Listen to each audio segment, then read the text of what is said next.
Et si la plus grande erreur de beaucoup de chrétiens n'était pas un manque de foi, mais un manque de compréhension? Et si la Bible que vous lisez depuis des années ne contenait pas seulement des promesses spirituelles pour l'au-delà, mais aussi des principes économiques capables de transformer votre vie ici et maintenant? Nous vivons dans une époque d'incertitude. Inflation, crise économique, licenciements, instabilité mondiale. Le monde tremble, les systèmes vacillent, et pourtant une chose demeure inchangée depuis des milliers d'années, la parole de Dieu. Elle a traversé les empires, les famines, les guerres et les récessions. Et au cœur de cette parole se trouve un système de sagesse que très peu appliquent réellement. Des milliers de croyants aiment Dieu sincèrement. Ils prient, ils jeûnent, ils vont fidèlement à l'église, ils servent avec zèle. Pourtant, financièrement, ils sont épuisés. Ils vivent sous pression, avec des dettes, une peur constante du lendemain, une dépendance totale à un seul revenu. Non pas parce que Dieu les a oubliés, mais parce qu'ils n'ont jamais été enseignés à aligner leur foi avec leurs décisions financières. La foi sans sagesse pratique ressemble à un puits rempli d'eau sans aucun moyen d'y accéder. Tout est là, mais rien ne coule. Dieu n'a jamais créé l'homme pour survivre péniblement. Dès le commencement, il lui a donné une mission claire: cultiver, gérer, multiplier, garder. Avant même la chute, avant même le péché, il existait déjà une responsabilité économique confiée à l'humanité. Cela signifie que la prospérité, dans son sens biblique, n'est pas une invention moderne, mais une intention divine. Beaucoup pensent que parler d'argent dans un contexte spirituel est mal vu, voire impur. Pourtant Jésus a parlé d'argent plus que de nombreux autres sujets. Pourquoi? Parce qu'il savait que l'argent révèle le cœur, les priorités, la discipline et la vision d'un homme. On ne peut pas séparer sa vie spirituelle de sa vie financière. Les deux avancent toujours ensemble, qu'on le veuille ou non. L'un des plus grands pièges dans lesquels tombent de nombreux croyants est de vivre selon le système du monde tout en priant pour des résultats du royaume. Ils prient pour la provision, mais dépensent sans plan. Ils demandent à Dieu d'ouvrir des portes, mais refusent d'apprendre, de se former, de structurer. Ils attendent un miracle, alors que Dieu attend leur obéissance à des principes simples. Dieu ne bénit pas le désordre. Il bénit l'ordre, la sagesse et la responsabilité. Dans toute la Bible, avant chaque multiplication, il y a toujours une organisation. Avant de multiplier les pains, Jésus a fait asseoir la foule. Avant de confier des talents, le Maître a évalué la fidélité. Avant l'abondance, il y a toujours une structure. Beaucoup de croyants confondent stabilité et sécurité. Ils pensent qu'un emploi stable suffit. Mais dépendre d'une seule source de revenus n'est pas de la stabilité, c'est de la vulnérabilité. Une maladie, un licenciement, une crise économique, et tout peut s'effondrer. La Bible nous enseigne que l'homme sage voit le danger et se met à l'abri. Dieu ne nous appelle pas à vivre dans la peur, mais à construire avec vision et anticipation. Il ne s'agit pas de cupidité. Il s'agit de responsabilité. Dieu ne veut pas que vous travailliez uniquement pour payer des factures jusqu'à la fin de votre vie. Il veut que vous soyez en paix financièrement, capable de soutenir votre foyer, de bénir les autres, de semer dans son royaume sans anxiété. La pénurie n'est pas une identité spirituelle. C'est une saison, et une saison peut changer lorsque la sagesse est appliquée. L'un des principes économiques les plus anciens et les plus puissants de la Bible est celui de la diversification. Bien avant Wall Street, bien avant les experts financiers modernes, la sagesse biblique enseignait déjà qu'il est dangereux de dépendre d'une seule source. Partager, multiplier, répartir, anticiper. Dieu n'a jamais voulu que toute votre provision arrive par un seul canal. Il veut que votre vie financière ressemble à une rivière alimentée par plusieurs affluents. Aujourd'hui, beaucoup disent qu'ils n'ont pas assez d'argent pour commencer quelque chose. Mais Dieu n'a jamais demandé de commencer avec beaucoup. Il demande de commencer avec ce que l'on a déjà. La vision précède toujours la provision. Les talents précèdent toujours la multiplication. Jésus n'a jamais créé de ressources à partir de rien. Il a toujours multiplié ce qui était déjà disponible et offert avec foi. Nous vivons dans une génération où les opportunités sont partout. Partager son savoir, enseigner une compétence, offrir un service simple, créer du contenu utile, accompagner d'autres personnes. Il n'a jamais été aussi facile de transformer ce que vous savez en valeur pour les autres. La question n'est pas de savoir si vous avez quelque chose à offrir. La question est de savoir si vous êtes prêt à l'utiliser. Beaucoup de personnes attendent une augmentation, une aide extérieure ou un miracle soudain. Mais très souvent, Dieu change simplement le canal par lequel la provision arrive. La source reste la même, mais la porte change. Quand une personne décide de mettre ses compétences, son temps et son intelligence au service d'un but plus grand, Dieu ouvre des chemins qu'elle n'avait jamais envisagés. Commencer petit n'est pas un problème. Rester immobile l'est. La taille d'une idée n'impressionne pas Dieu. Ce qui compte, c'est le cœur, l'obéissance et la constance. Diversifier ses sources de revenus n'est pas un manque de foi. C'est un acte de foi mature. C'est reconnaître que Dieu n'est jamais limité à une seule méthode. Ce que vous entendez aujourd'hui n'est pas une simple motivation. C'est une invitation à changer de mentalité. Dans les prochaines parties, nous irons plus loin, en explorant d'autres principes bibliques puissants liés à la stabilité, à l'héritage, à la transmission et à la prospérité durable selon Dieu. Si ce message résonne en vous, prenez un instant pour vous abonner à la chaîne Source DE Lumière et activer les notifications. Partagez votre réflexion en commentaire. Ce n'est que le début d'un chemin de sagesse, et ce que vous allez découvrir ensuite pourrait transformer votre manière de voir l'argent, le travail et la bénédiction. Depuis le commencement, Dieu n'a jamais séparé la bénédiction spirituelle de la notion d'héritage. Dans les Écritures, la prospérité n'est pas présentée comme une accumulation égoïste, mais comme une capacité à établir, à transmettre et à sécuriser l'avenir. Lorsque Dieu parle à Abraham, il ne lui promet pas seulement une bénédiction abstraite. Il lui montre un territoire. Il lui parle de terre, de possession, de continuité, de générations futures. Cela nous révèle quelque chose de fondamental sur la manière dont Dieu pense la prospérité. La terre, dans la Bible, représente la stabilité. Elle représente ce qui demeure quand les systèmes changent. Les royaumes se lèvent et tombent, les monnaies se dévaluent, les empires disparaissent, mais la terre reste. C'est pour cela qu'elle est constamment utilisée comme symbole d'alliance, de promesse et d'héritage. Dieu ne promet pas à Abraham un revenu mensuel. Il lui promet un espace où la bénédiction pourra s'enraciner et se multiplier. Aujourd'hui, beaucoup de personnes pensent que la possession est réservée à une élite. On leur a fait croire que l'immobilier, la terre ou toute forme d'actifs durables ne sont accessibles qu'aux riches. Cette pensée n'est pas biblique. Elle est le fruit d'un système qui décourage la vision à long terme et pousse à la consommation immédiate. La Bible, au contraire, encourage la patience, la projection et la planification. Posséder, dans une perspective biblique, ne signifie pas dominer ou accumuler sans but. Cela signifie prendre responsabilité. C'est accepter de gérer quelque chose qui durera plus longtemps que soi.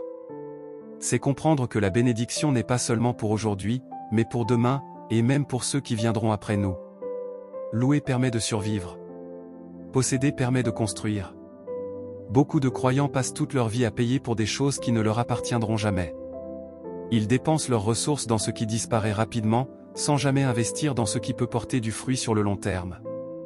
Pourtant, la sagesse biblique enseigne que les sages laissent un héritage aux enfants de leurs enfants. Cela implique une vision qui dépasse l'instant présent. La terre n'est pas seulement un investissement financier. Elle est une fondation. Elle ouvre la porte à d'autres formes de multiplication.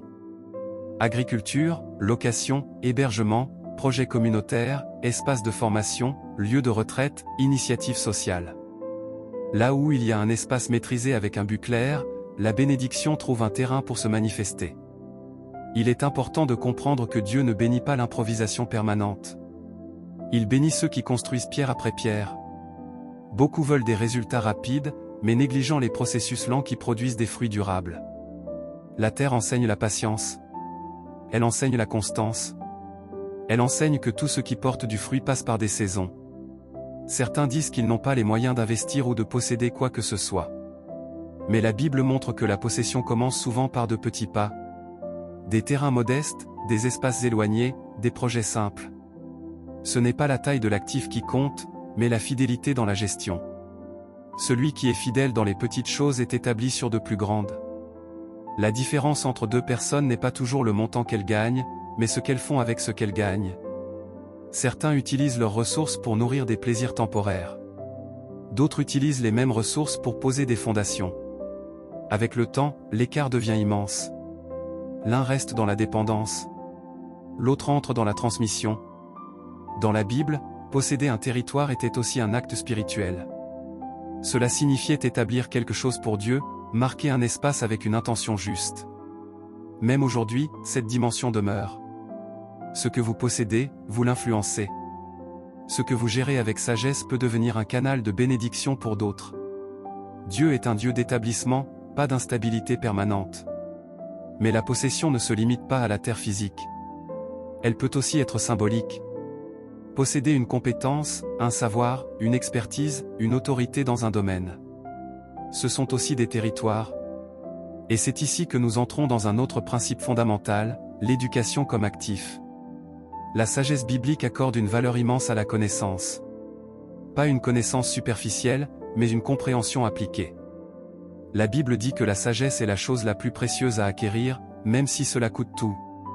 Cela signifie que ce que vous apprenez, développez et maîtrisez peut devenir une source de provision durable. Nous vivons dans une époque où la connaissance peut être partagée à grande échelle. Ce qui était autrefois réservé à quelques-uns est aujourd'hui accessible à tous. Des personnes ordinaires transforment leur expérience, leur parcours et leurs compétences en source de revenus, d'influence et d'impact. Enseigner n'est pas réservé aux académiciens. C'est un appel pour tous ceux qui ont appris quelque chose et sont prêts à le transmettre. Jésus lui-même n'a jamais écrit de livre, mais il a enseigné. Son héritage repose entièrement sur la transmission de principes. Cela nous montre que la vraie richesse ne se mesure pas seulement à ce que l'on possède, mais à ce que l'on est capable de multiplier chez les autres. L'éducation est un actif qui ne se déprécie pas. Elle ne s'épuise pas lorsqu'elle est partagée. Au contraire, elle grandit. Beaucoup sous-estiment ce qu'ils savent parce qu'ils le considèrent comme normal. Pourtant, ce qui est évident pour vous peut être une révélation pour quelqu'un d'autre. Votre expérience, vos erreurs, vos apprentissages peuvent devenir des ressources précieuses. Le problème n'est pas le manque de valeur, mais le manque de vision. Investir dans l'éducation ne signifie pas seulement apprendre davantage. Cela signifie se préparer pour un futur différent. Cela signifie refuser de rester au même niveau. Dieu bénit ceux qui se préparent, ceux qui développent leur intelligence, leur discernement et leur capacité à servir avec excellence.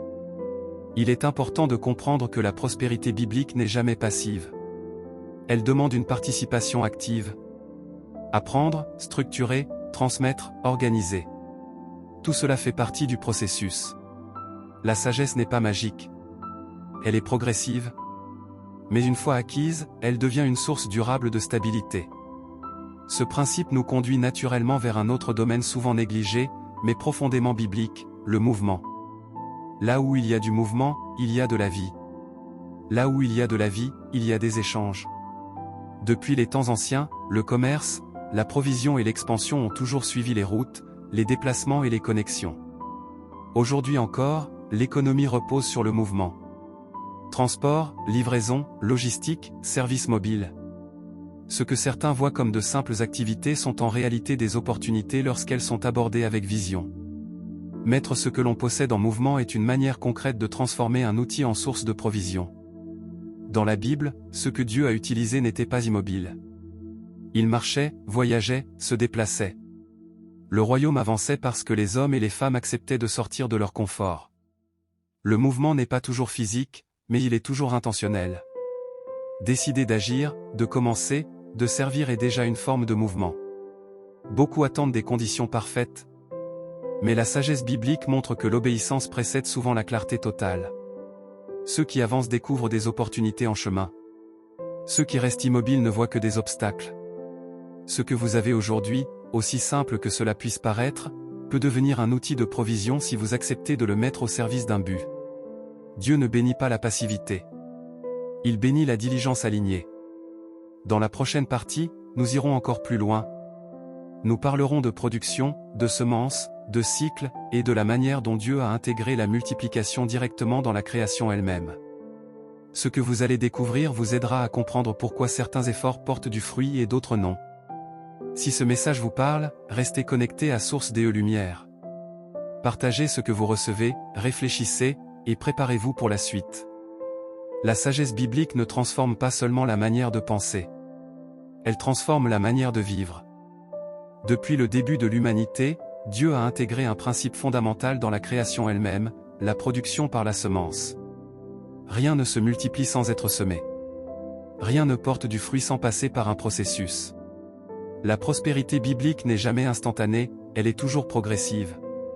Et parmi toutes les formes d'activités humaines, l'agriculture et la production alimentaire occupent une place centrale dans la pensée divine. Dans le Jardin d'Éden, avant même que l'homme ne connaisse le travail pénible, Dieu lui confie la responsabilité de cultiver et de garder. Cela signifie que la production n'est pas une conséquence de la chute, mais une vocation originelle. Produire, nourrir, développer, faire croître sont des actes profondément spirituels. Celui qui produit participe à l'ordre établi par Dieu. Dans un monde moderne où tout semble artificiel, industrialisé et déconnecté de la terre, beaucoup ont oublié la puissance de ce principe. Pourtant, chaque crise mondiale nous le rappelle brutalement. Quand les chaînes d'approvisionnement se brisent, quand les prix flambent, quand les étagères se vident, celui qui sait produire devient stable. Celui qui dépend uniquement du système devient vulnérable.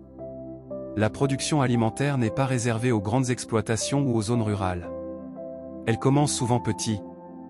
Un jardin, un balcon, un terrain modeste, une cour arrière. Ce qui compte n'est pas l'espace, mais la compréhension du cycle. Semer, attendre, entretenir, récolter. Ceux qui comprennent ce cycle comprennent aussi comment fonctionne la vie financière. La Bible insiste constamment sur la loi de la semence et de la récolte. Ce principe ne concerne pas uniquement l'agriculture. Il s'applique au temps, à l'argent, à l'énergie, à la connaissance. Mais l'agriculture a ceci de particulier qu'elle rend visible ce que beaucoup vivent de manière invisible. Elle montre que la récolte n'arrive jamais le lendemain de la semence. Elle exige patience, discipline et fidélité. Beaucoup abandonnent trop tôt parce qu'ils n'ont pas compris les saisons. Ils sèment aujourd'hui et s'attendent à récolter demain. Mais Dieu travaille souvent dans le silence du sol avant de manifester le fruit en surface. Celui qui persévère finit toujours par récolter, à condition de ne pas se décourager. La production alimentaire a aussi un pouvoir que peu d'activités possèdent, elle répond à un besoin permanent. Les technologies évoluent, les tendances changent, mais manger restera toujours une nécessité. C'est pour cela que ce domaine a traversé toutes les époques. Celui qui nourrit détient une forme de stabilité que peu de secteurs offrent. Aujourd'hui, de nouvelles formes de production rendent ce principe accessible à presque tous.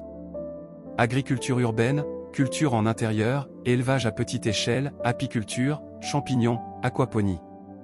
Ces méthodes permettent de produire même avec peu de moyens. Le problème n'est pas l'accès, mais la vision. Dans de nombreuses régions du monde, des familles ont transformé de petits espaces en sources de revenus durables. Elles ont commencé avec presque rien, mais avec une compréhension claire des cycles. Elles ont nourri leurs proches, puis leur voisinage, puis leur communauté. La bénédiction a grandi avec la responsabilité. Ce principe enseigne aussi une leçon spirituelle essentielle.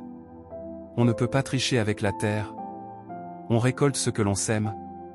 La qualité de la semence détermine la qualité de la récolte. La négligence produit la pénurie. La diligence produit l'abondance. C'est une loi immuable.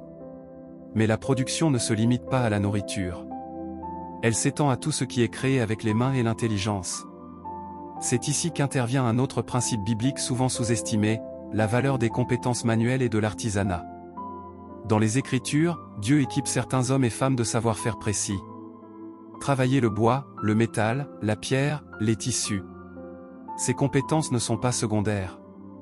Elles sont décrites comme des dons accordés par Dieu lui-même. Cela signifie que le travail manuel, lorsqu'il est fait avec excellence, honore le Créateur. Dans un monde dominé par la production de masse, les objets fabriqués avec soin retrouvent une valeur immense. Les gens recherchent l'authenticité, la qualité, l'histoire derrière ce qu'ils achètent. L'artisanat répond à ce besoin profond. Il transforme une compétence en valeur, et une valeur en revenu. Beaucoup pensent que leurs compétences sont trop simples pour être utiles. Ils se disent que ce qu'ils savent faire n'a pas de valeur marchande. Pourtant, ce sont souvent ces savoir-faire transmis de génération en génération qui deviennent des trésors lorsqu'ils sont redécouverts et bien présentés.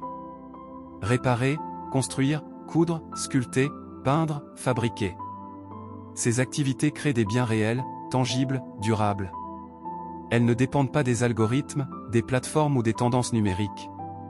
Elles reposent sur la constance et la qualité. Et la qualité attire toujours la provision. Dans la Bible, le travail bien fait est constamment honoré. Tout ce qui est fait avec excellence est considéré comme un service rendu à Dieu. Cela change complètement la manière de voir le travail. Il ne s'agit plus simplement de gagner de l'argent, mais de refléter le caractère du Créateur à travers ce que l'on produit. l'artisanat enseigne aussi la patience. On ne crée rien de valeur dans la précipitation. Chaque détail compte. Chaque étape a son importance. Cette mentalité, lorsqu'elle est appliquée à la vie financière, produit une stabilité profonde.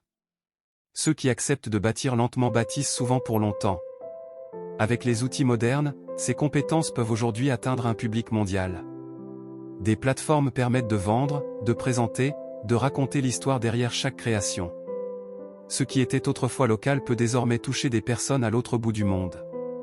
Mais la clé reste la même, fidélité, qualité, cohérence. Il est important de comprendre que Dieu ne méprise aucune compétence honnête.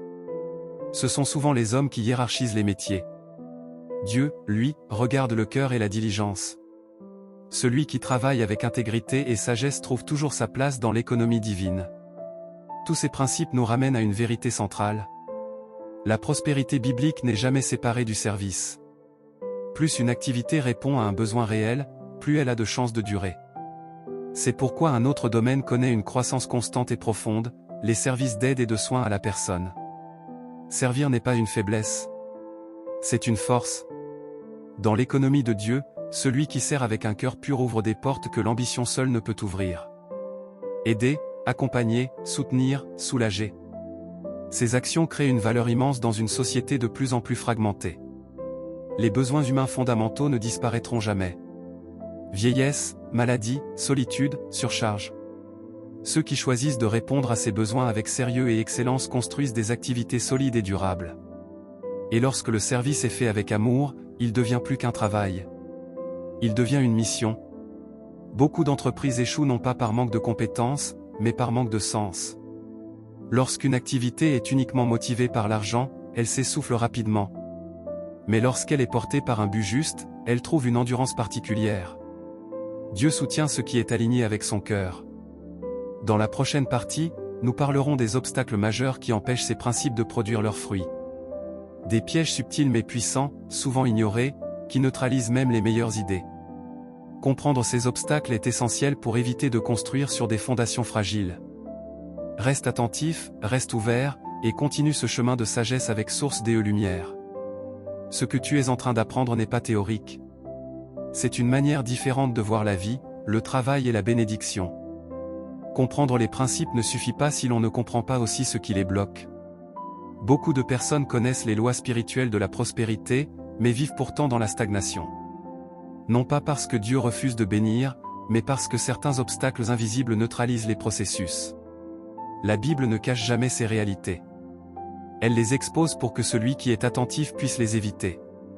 Le premier grand obstacle est la confusion entre bénédiction et précipitation. Beaucoup veulent aller vite. Ils veulent des résultats immédiats, sans maturation, sans structure, sans discipline. Or, dans la pensée biblique, la vitesse excessive est souvent associée à la folie. Ce qui est bâti trop vite s'écroule souvent tout aussi vite. Dieu travaille avec le temps parce que le temps révèle le caractère. La précipitation pousse à faire de mauvais choix, à s'associer avec les mauvaises personnes, à investir sans discernement, à copier sans comprendre. Elle empêche l'apprentissage profond. Celui qui court sans direction finit par s'épuiser. La prospérité durable demande du calme intérieur, de la clarté et une vision stable. Un autre obstacle majeur est le manque de structure. Beaucoup ont de bonnes idées, mais aucune organisation. Ils fonctionnent dans le désordre, l'improvisation permanente, l'émotion du moment. La Bible nous montre pourtant que Dieu est un Dieu d'ordre. La création elle-même est structurée. Chaque chose a sa place, son temps et sa fonction. Sans structure, même une bénédiction devient lourde à porter. L'argent qui arrive sans gestion disparaît rapidement. Les opportunités sans préparation créent du stress au lieu de la joie. Structurer sa vie, son travail, ses finances n'est pas un manque de foi. C'est une preuve de sagesse. Il y a aussi l'obstacle de la mentalité de pénurie. Beaucoup ont grandi dans des environnements où manquer était normal. Cette mentalité s'imprime profondément. Même lorsque les ressources augmentent, la peur demeure. Peur de perdre, peur d'investir, peur de grandir. Or, la peur est incompatible avec la vision à long terme. La Bible montre que la foi véritable pousse à l'expansion, pas à la rétraction. Cela ne signifie pas prendre des risques insensés, mais refuser de vivre paralysé. Celui qui enterre son talent par peur finit par le perdre. Celui qui ose l'utiliser avec sagesse le voit se multiplier. Un autre piège subtil est l'isolement. Beaucoup veulent réussir seuls. Ils ne demandent conseil à personne. Ils refusent l'apprentissage auprès de ceux qui ont déjà parcouru le chemin. Pourtant, la sagesse biblique insiste sur l'importance du conseil. Là où il n'y a pas de direction, le peuple tombe. S'entourer ne signifie pas dépendre. Cela signifie apprendre, ajuster, corriger. Les relations saines sont des accélérateurs de maturité. Elles permettent d'éviter des erreurs coûteuses. Dieu utilise souvent les autres pour nous affiner. Il existe aussi un obstacle spirituel souvent ignoré, l'incohérence intérieure. Quand les valeurs, les paroles et les actions ne sont pas alignées, l'énergie se disperse. La Bible parle d'un homme au cœur partagé comme instable dans toutes ses voies. Cette instabilité empêche la croissance durable. La prospérité biblique demande une intégrité profonde. Pas une perfection irréaliste, mais une cohérence. Savoir pourquoi on fait ce que l'on fait. Savoir pour qui on le fait. Savoir comment on veut le faire. Quand ces éléments sont clairs, la force intérieure augmente. Mais même lorsque ces obstacles sont compris, il reste une question centrale. Comment transformer concrètement ces principes en flux constant de provision dans un monde moderne et numérique? C'est ici qu'un domaine devient incontournable, la communication et la diffusion de valeurs. Dans la Bible, la parole est un outil de création. Dieu crée par la parole. Jésus transforme des vies par l'enseignement. Les prophètes influencent des nations par des messages. La parole, lorsqu'elle est porteuse de vérité, a toujours généré du mouvement, de l'adhésion et de la transformation. Aujourd'hui, la parole prend de nouvelles formes. Vidéo, audio, écrit, plateforme. Ceux qui savent transmettre des messages clairs, profonds et utiles touchent des milliers, parfois des millions de personnes. Et là où l'attention se concentre, les opportunités apparaissent. Partager de la valeur n'est pas manipuler. C'est servir à grande échelle. Enseigner des principes bibliques appliqués à la vie réelle répond à un besoin immense. Beaucoup cherchent des repères, une direction, une sagesse pratique. Celui qui apporte cela avec authenticité construit une autorité naturelle. La création de contenu n'est pas réservée aux experts autoproclamés. Elle est ouverte à tous ceux qui ont compris quelque chose et qui sont prêts à le partager honnêtement. Ce qui fait la différence n'est pas la perfection, mais la constance et la profondeur. Dans la Bible, ceux qui nourrissent les autres sont toujours soutenus. Celui qui distribue ne manque pas. Celui qui donne de la connaissance reçoit davantage de compréhension. Ce principe s'applique aussi dans le monde numérique. Plus tu aides, plus ta plateforme grandit. Mais pour que cette activité devienne durable, elle doit être alignée avec un modèle clair. Partager gratuitement certaines choses, proposer d'autres avec plus de profondeur, créer des espaces d'accompagnement, de formation, de croissance. Tout cela doit être pensé avec sagesse, pas avec cupidité. L'erreur de beaucoup est de vouloir tout monétiser trop tôt. Ils transforment chaque message en appel à l'argent. Cela détruit la confiance. La Bible montre que la confiance précède toujours la provision. Quand les gens sentent la sincérité, ils soutiennent naturellement. La communication bien utilisée devient alors un levier puissant. Elle amplifie les autres activités. Elle attire des partenaires, des clients, des collaborateurs. Elle transforme une vision personnelle en mouvement collectif. Dans ce processus, la patience reste essentielle. Construire une audience, une communauté, une influence demande du temps. Mais chaque message fidèle posé aujourd'hui devient une semence pour demain. Ceux qui persévèrent finissent toujours par récolter. Dans la prochaine partie, nous entrerons dans la dimension finale de ces principes. Nous parlerons de transmission, de multiplication à travers les autres, et de la différence entre gagner sa vie et laisser un héritage. C'est ici que la prospérité biblique atteint son sommet. Reste connecté à Source DE Lumière. Ce chemin n'est pas fait pour impressionner, mais pour transformer durablement. Il arrive un moment où la prospérité ne se mesure plus à ce que l'on gagne, mais à ce que l'on transmet. La Bible accorde une importance immense à cette notion. Dieu ne cherche pas seulement des individus prospères, mais des lignées établies. La différence est fondamentale. Gagner sa vie concerne une personne. Laisser un héritage concerne plusieurs générations. Dans les Écritures, les hommes et les femmes que Dieu a utilisés de manière durable ont toujours pensé au-delà d'eux-mêmes. Ils ont bâti, formé, équipé, préparé. Ils n'ont pas cherché à tout contrôler, mais à transmettre. La transmission est l'aboutissement naturel de toute prospérité saine. Ce qui n'est pas transmissible finit par disparaître. Beaucoup travaillent toute leur vie sans jamais se poser cette question essentielle: si je m'arrête demain, qu'est-ce qui continue sans moi? Lorsqu'un système dépend uniquement de la présence d'une personne, il est fragile. Lorsqu'il repose sur des principes, des personnes formées et une vision claire, il devient solide. La Bible montre que la multiplication passe souvent par les autres. Moïse a formé Josué. Élie a préparé Élisée. Jésus a investi dans ses disciples.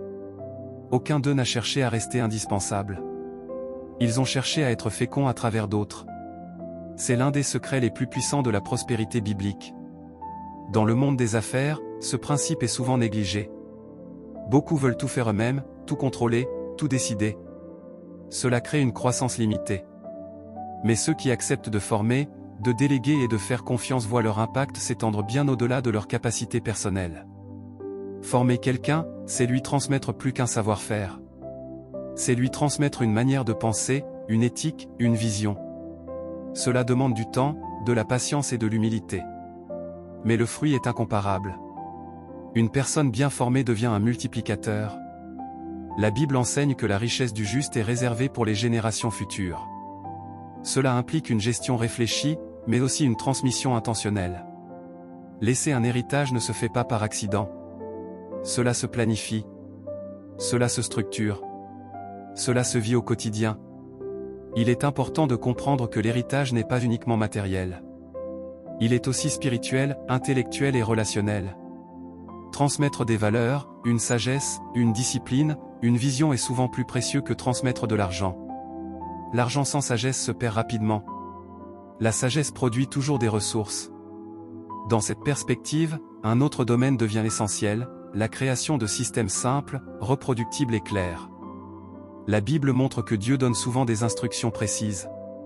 Pas pour limiter, mais pour permettre la reproduction. Ce qui est flou ne se multiplie pas. Ce qui est clair peut être transmis. Un système n'a pas besoin d'être complexe pour être efficace. Il doit être compréhensible, applicable et adaptable. Qu'il s'agisse d'un modèle d'activité, d'un processus de formation ou d'une méthode de gestion, la simplicité favorise la multiplication. Beaucoup échouent parce qu'ils compliquent inutilement ce qui pourrait être simple. Ils créent des structures lourdes, dépendantes de leur présence constante. La sagesse biblique invite à alléger, à clarifier, à rendre accessible. Plus quelque chose est simple, plus il peut être reproduit fidèlement. Ce principe s'applique aussi à la transmission numérique. Une vidéo claire, un message structuré, un enseignement cohérent peuvent être partagés à l'infini. Ils continuent de travailler même lorsque vous dormez. C'est une forme moderne d'héritage. Une parole semée aujourd'hui peut transformer une vie dans 10 ans. Mais pour que cela fonctionne, l'intention doit être pure. La Bible est très claire sur ce point. Celui qui cherche uniquement sa propre gloire finit par perdre son influence.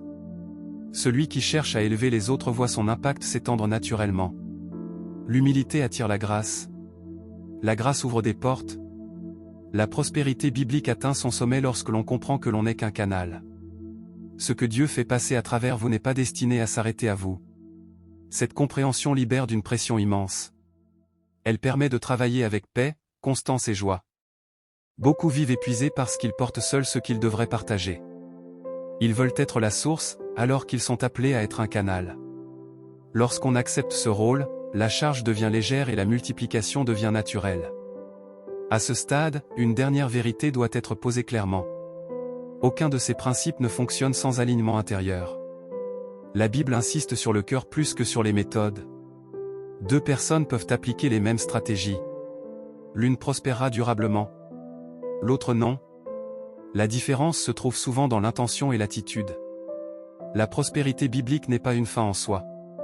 Elle est un outil. Un outil pour servir, pour bâtir, pour transmettre, pour restaurer.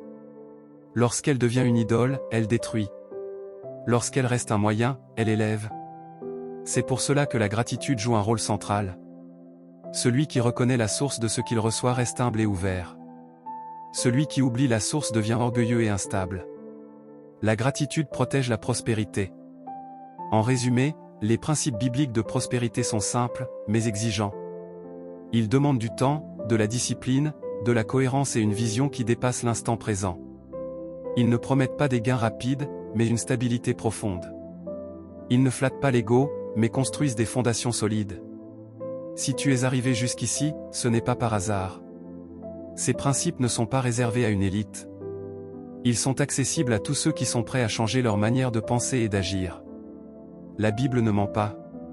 Ce qu'elle promet, elle l'accomplit toujours, à sa manière et en son temps. Reste connecté à Source des Lumière. Applique ce que tu as compris. Avance pas à pas. Et souviens-toi que la vraie prospérité ne se mesure pas seulement à ce que tu possèdes, mais à ce que tu deviens et à ce que tu laisses derrière toi.